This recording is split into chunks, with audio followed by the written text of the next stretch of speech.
Personally, I think it's time for another Doctor Who review in under 90 seconds. What do you think? I have read through comments and don't worry, they are added to my list. I do actually have a list. However, in my list that I did want to go through, before I went back to the first episode of the revival, now we're going to go right the way back to the beginning and we are going to do the very first episode of Doctor Who.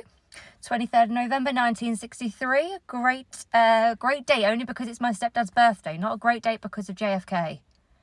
But did you know that the first episode had to be released twice because that happened? A little bit of trivia for you just before we get into the review. Again, I've got my timer set, ready to go. So here we go. Let's review An Unearthly Child. Oh my god, my timer has already started. Okay, fine. So we begin on Trotter's Lane with a fantastic opening.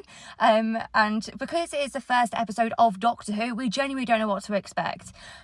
So, start off and we have Susan to my left here, who is a bit strange. People know that there's not something, there's something rather not quite right with her. She seems to know a hell of a lot more than her teachers do. She will bring up things that the students will laugh at because they're just so unfathomable to us, or to even the students or people in the 60s, even now.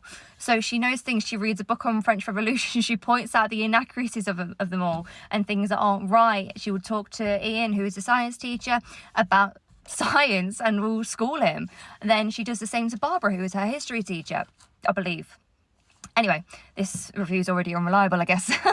But it is a great first opening to introduce the TARDIS, the Doctor, and their way of life. It's one of those where you can really see it through Barbara and Ian's eyes of how confused they are and how concerned they are for this young girl's welfare, because of how odd it all seems. She's in a junkyard and Barbara even says, "Is this really where you live, Susan?"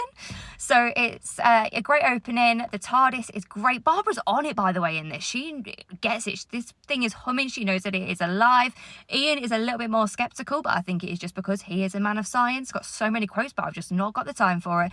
All in all, fantastic episode. Oh, and there's my timer gone.